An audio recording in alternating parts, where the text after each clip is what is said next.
Do you ever have a portable DVD player that won't power up? Well, usually this happens when the DC power jack is broken. We will show you how to take the broken jack out. Jack repair of a portable DVD player. This will be roughly the same also for a laptop. Tools you'll need: Phillips screwdriver, various flatheads, tip refreshener for your soldering iron, and a plastic separator tool. Plus, if you're clearing the solder holes, it's easiest to use compressed air. You can also use solder wick. All right. Pulling down.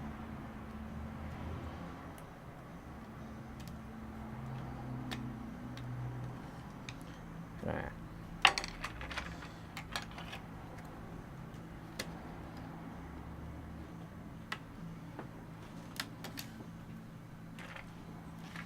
And then this one you might have to do is zoom in over so you can actually see it, because I can't bring it up.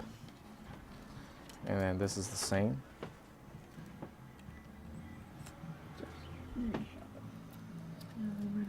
At the wires, wherever possible.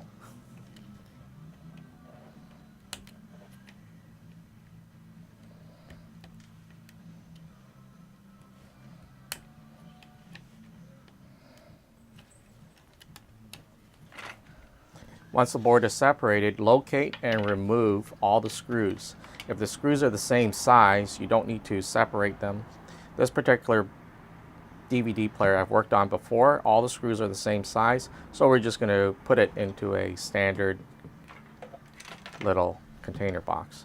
There's a lot of the little one buggers, so there's a lot of them. But the good thing is they're all the same.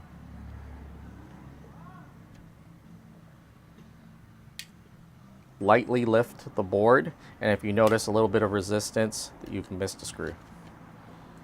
And again, missed a connector, and we will grab this.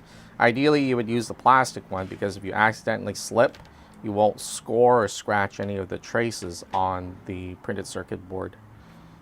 Best to do it that way. What the DC power jack looks like.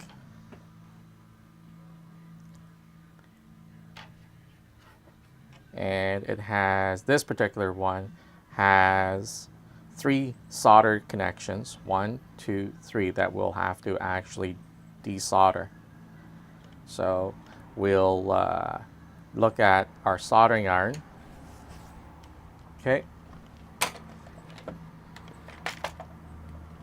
This is our soldering iron we use. It's a Weller.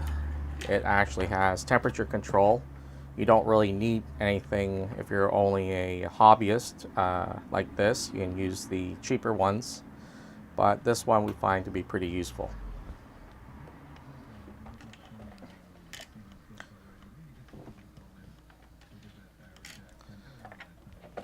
We'll turn it on, and once it gets up to temperature, you'll notice that the light starts to flicker. A lot of people use desolder wick. I'll show you what that looks like. The desolder wick looks like, we're going to skip using desolder wick because we'll do it the quick and dirty way.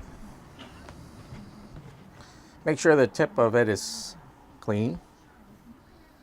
You can use a wet cotton cloth. Don't use polyester. Polyester will actually melt. Okay, once you see the solder reflow, take the compressed air and shoot it away from the board.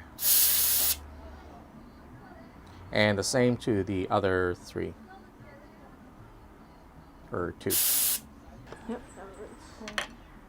Visually, okay, are we recording still? Yep. Okay. Visually inspect the solder points. Make sure that there's no solder where it shouldn't be, and make sure that there is no solder in the holes. If you carefully inspect the solder holes, make sure that there is no solder buildup around the pins. You should be able to flex the through hole pins, and it should move slightly. Take your screwdriver, hopefully a very pointy one, and work it between the AC jack and the board itself. Be careful not to scratch any of the traces on the board itself, and you should be able to carefully work it out. Then stop and